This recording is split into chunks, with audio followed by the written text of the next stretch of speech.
So, one of the Pokemon that has gotten a lot more use in NU lately, despite already being one of the best Pokemon in the format, is this little guy right here, Dragalge. And I feel like Dragalge's kind of gone through a weird period of NU over the past several months, where you've had takes ranging from, yeah, no, this is a great Pokemon, to, wow, I can't build with this Pokemon at all, so that must mean it sucks, right? You ignore those people. Learn to build, buddy. Anyhow, but lately one of the big things that I think has started happening is Dragalge is considered by many people to be, at worst, the second best in the tier. And there's a pretty easy reason for that. But to begin with, we gotta start off with April tier shifts. What happened on that day? Well, if you recall, NU got two new Pokemon, Grimmsnarl, and the more relevant one here, Stakataka. And obviously, we're super excited to have Staka. It means that we've got another super duper good, specially defensive steel type.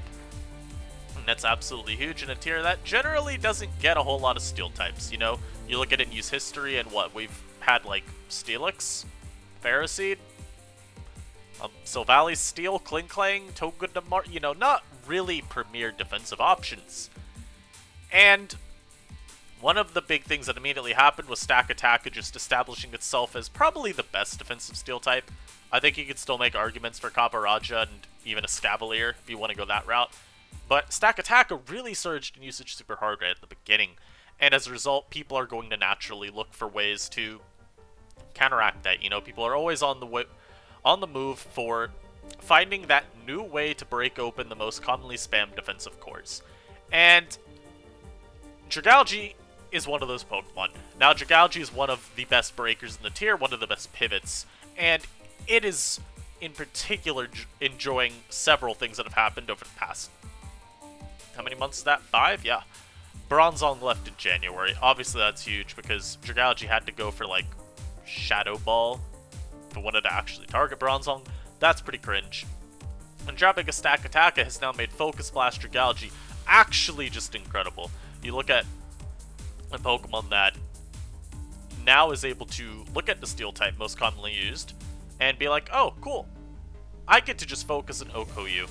Now I've got Specs here as like the first set. Specs Dragalge has always sort of existed, but I think it's a lot better now because not only is it just a super strong breaker, but when you look at Escavalier's declined usage, although it's starting to get a little bit more use again because of Dragalge, when you look at Escavalier's declined usage, it's a lot easier to match into teams where their Steel type does not want to switch into your Focus Blast. And while you've always been able to just flip turn spam, it is nice to be able to just outright say, no, I'm claiming your Pokemon here. But a set that I really want to focus on here that is even more interesting is Substitute Dragalge. Now, this is a really cool set for a couple reasons, right? One, you've still got Focus Blast, so you're beating up on Stakataka teams, but take into account a couple things regarding what Wish Balance teams are looking a lot like now, right? A lot of Sylveon are starting to go Moonblast again because of Throat Chop paranoia. We've seen a couple Scrafties get run and they opt for Throat Chop instead of Knockoff because it's really nice to be able to deny Sylveon the ability to hit you. And so people are starting to move back to Moonblast so that you don't get beaten down by that tech. And of course, Vaporeon is still getting spammed everywhere. Rotomo is super common still, and that's a Pokemon that having some form of answer to is always really good. So, Substitute Dragalge comes in. Now I don't have to care about Sylveon breaking, you know, just hitting me while behind my sub even. You know, I can always have a sub up. But more importantly, I'm able to get a sub up on Vaporeon very easily. If I ever get a pivot in versus it, I'm subbing up. I will even to be faster than it. And now you gotta deal with a Dragalge behind a sub. And if you lack an Escavalier, that's really hard. So I think a really good replay that showcases this is TJ versus GW. This was from week 1 of NUPL, so this happened about 3 weeks ago at this point. Now, TJ did lose. However, I want to just showcase the first 5 turns. That's all that matters. So you look at GW's team. In theory, it's pretty... I would say it's pretty decently prepped for Dragalge. You know, Stakataka and Vaporeon both check it to varying degrees of success. Golurk and Talonflame both outspeed and can revenge kill it, Talon needing more chip, of course. But the big notes we're going to have to take from just preview is Vaporeon, that's a sub. Vileplume, that's a sub. Heliolisk, that's a sub too. So let's just watch these early turns. So we're going to get Golurk versus Inteleon here, right? And TJ could just make the easy play of I U-turn here. Or not U-turn. He U-turns here, but he could always just throw out a Dark Pulse here. There's no Dark Resist on GW's team. It is a safe play. He actually ends up, though, immediately wanting to get momentum. And we're going to see this Dragalge come in. And he's going to go for a nice little sub. And what does GW do from here? What do you do? Please tell me. How do I safely break this sub without costing a Pokemon on my team? How? So we're going to see a little bit of just exchanging of PowerPoints here, and that's not really too important. We're mostly just trying to get, again, here's the switch, and here's another sub. And now TJ is going to go for an incredible read as well here, and we're going to see, again, what happens to your Steel-type Stack Attacker? Blasted. You know, you could have just been Scarfrox Golurk and had an Escavalier here instead. You would have been safe, but no. There is no safety here. And now GW, just to break the sub, because he views Golurk as incredible this game, just given there is no Ghost immunity. Or Ghost switch in, really. This actually does end up being itemless Serena, so it is a fine Serena answer.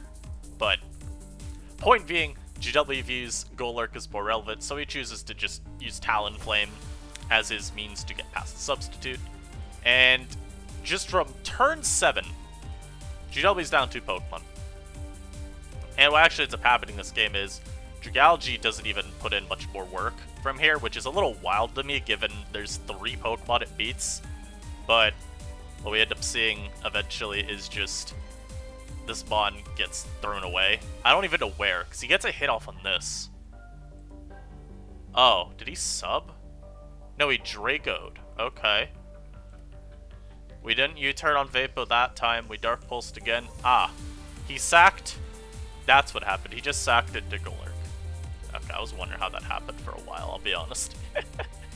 But you can see into a fairly standard, I would say, balance build or bulky offense build from GW, Dragalge is given ample opportunity to set up a substitute and just throw off attacks. Unless GW pivots around it properly to eventually get him on in, that can, you know, break the sub.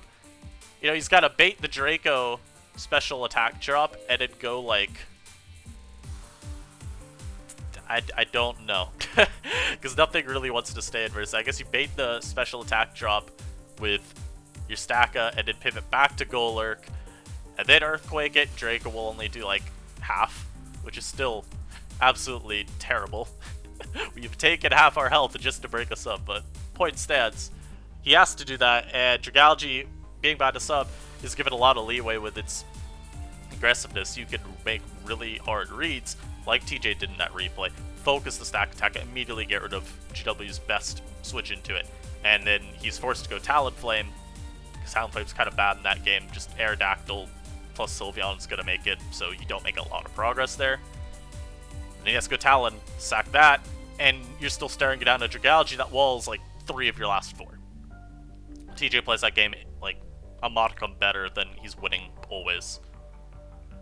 But I think this is always something that's really fun to watch in these sorts of lower tiers, where tier shifts do happen and actually have, you know, as opposed to OU, which can only ban a Pokemon or have something drop out of the tier, which doesn't even mean you can't use it anymore, and you getting new Pokemon dropping into the tier, old Pokemon rising out of it, that just ends up meaning that there are a lot more things that can happen in terms of what defensive Pokemon are around, and as a result, what defensive cores you see. Stack Attack dropping in, causing a Scavalier and Copperajah to sort of fall in usage, which makes Focus Blast Dragalge incredible because of what the primary Steel type is. And hell, because of what Dragalge's been doing to the tier, an edit you're starting to see now is a lot of people falling right back down into a Scavalier. We're seeing a lot, actually, of Sword Stance 2 attacks a Scavalier with Rest, because that extra longevity against Dragalge and just other Pokemon a Scavalier checks is super duper appreciated, and it still fills an incredibly easy spot on those Wish Passing plus Heal Bell So to balance builds alongside Vaporeon and Sylveon. I hope y'all enjoyed this day 2 of 50 Days of Robiamus. I will not update every day because I cannot be bothered to keep that in mind once we get to like days 33. It won't happen. And yeah, I hope y'all enjoyed this.